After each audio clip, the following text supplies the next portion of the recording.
Well, hey there guys, and welcome to a brand new Ed's Retro Geek Out. In this video, we're going to take a look at 6 of the action figures that seem to be the worst action figures ever created, how they do not resemble at all what the character looked like in the cartoon or the movie, or they're just plain bad. So in this little top 6 video, we're going to take a look where it all went wrong, and if they're worthy of being the worst toys out there ever. If there are any other toys you'd like me to take a look at that you think this is the complete worst, the most horrible toy out there, leave them down in the comments below, and while you're there, leave a thumbs up on the video. Let's take a look at number 6. In 1997, Toy Biz put out an Aunt May action figure, a Marvel character who had been there from the start for Spider-Man comics, and in this 8-inch figure line they called the Famous Covers. They basically took one of the characters from the Famous Covers and turned them into an action figure.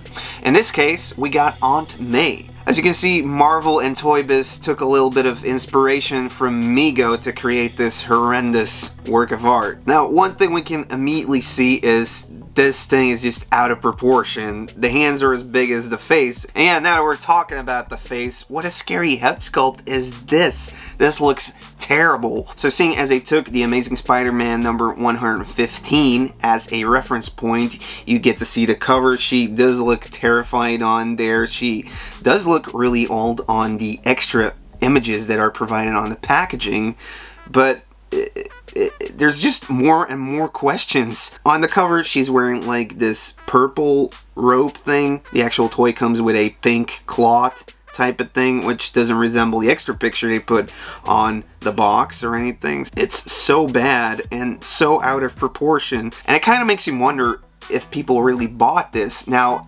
Famous Covers, this series was part of a mail-away campaign.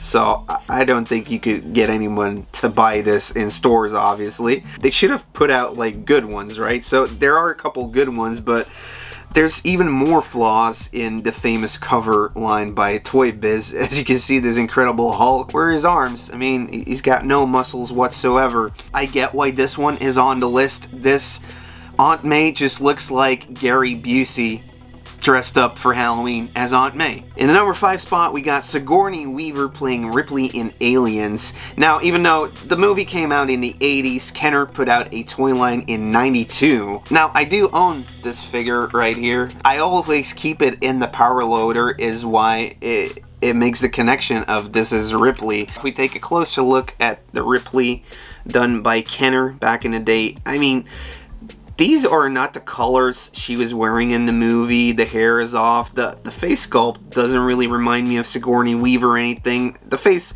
doesn't look like her. The colors, they're off. They don't match the movie. But to be honest, the aliens in the series did look great. The power loader is pretty freaking amazing. Honestly, I think that the unproduced toy line by Kenner for the first movie was actually a better sculpt of Ripley. I could actually see Sigourney Weaver in that one. But it's like the toy fans said, this should have been part of an 80s Saturday morning cartoon that never was. Number 4 brings us to Tradewinds Toys. First time I'm hearing about this toy manufacturer, and what they apparently did in 1996 was create Mission Impossible toys. Now, if the aim was to recreate Tom Cruise in Mission Impossible, they got it wrong, and they got it wrong 6 times in a row, because all of the action figures that got produced for this line were the character portrayed by Tom Cruise. Now, I mean, each one of these do come with an authentic latex disguise mask, but yeah, it was just another thing next to the terrible N64 game that came out accompanying this movie. Like I mentioned before, there's no other characters apart from Ethan Hunt in here. So you got the fireman version, you got the point man, you got the spy senator, and then they just went completely haywire and said, oh, this generic dude, we're just gonna pop in anything.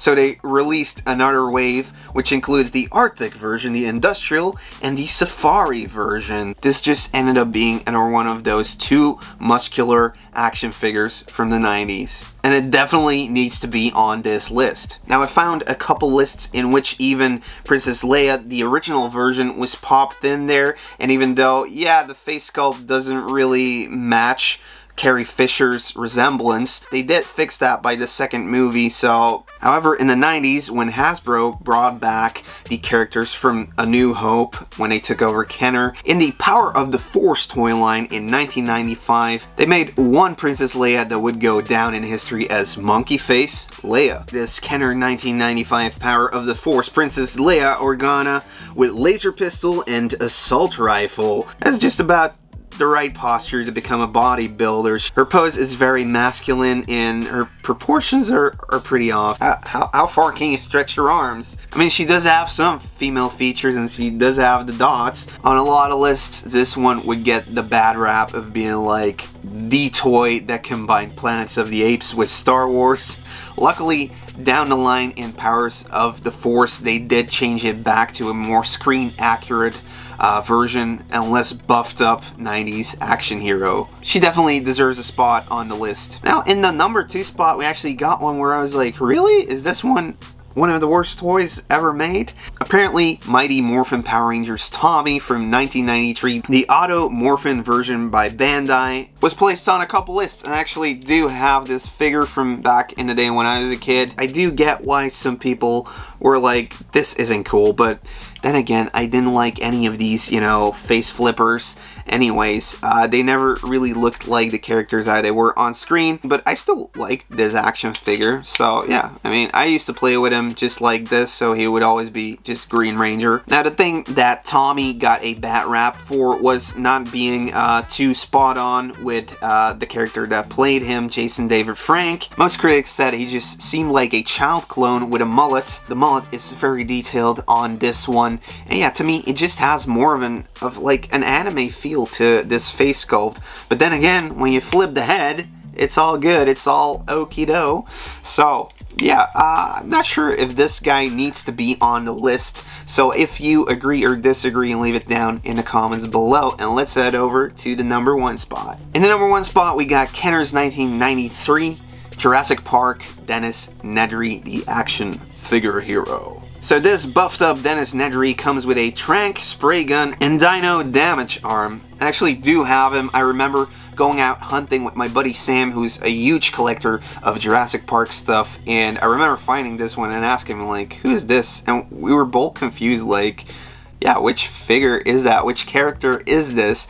And it's Dennis Nederi. Now, if we take a screenshot over here, place them right next to each other, there's not really a lot of things connecting this sculpt with the actual character. He's too thin, he has the sunglasses on, and he hunts for dinosaurs with his gun. Did the sculptors actually get to read the script or not? Now, actually, they didn't. And part of why the sculpt is so confusing is because they asked the toy manufacturer to start sculpting the toys before they even started production on the movie. So Jurassic Park wasn't even filming when they started making these, and Wayne Knight hadn't even been cast as Dennis Nederi. So I can still kind of get why this toy is so confusing for many people, but knowing that they had no clue what the character was about, they couldn't really sculpt them too well. They were probably just told they're buffed up dudes chasing dinosaurs. I get that, but by the time they did the second wave, the new Series 2, as it's called, they did some repaints of the original molds, and somehow they removed the glasses for Dennis Nederi. But yeah, he still has, you know, the same gun and everything going on. So I wish back then they would have, you know, changed it to what he was wearing behind the computer, or when he was picking up the shave can, or when he was getting attacked whilst fleeing away to the boat with the yellow raincoat on, or something like that, at least to connect him with how he's represented in the movie. Unfortunately, none of that. Luckily, in recent years, Mattel put out a 6-inch amber collection of the Jurassic Park line, where we would finally get a Nederi that is screen accurate. Now, this one looks pretty darn neat, and, you know, his packaging is the actual canister of shave cream, so that's just perfect. That's fan servicing, that thing right there. So yeah, guys, that was it for this little top 6 video. I hope you enjoyed it. I hope you have some more worst action figures ever that you can leave down in the comments below. Let me check it out. Maybe I'll make a new video. Thanks so much for watching. Leave a like, leave a comment, subscribe to the channel, and I hope to see you in the next video. See you later. Bye.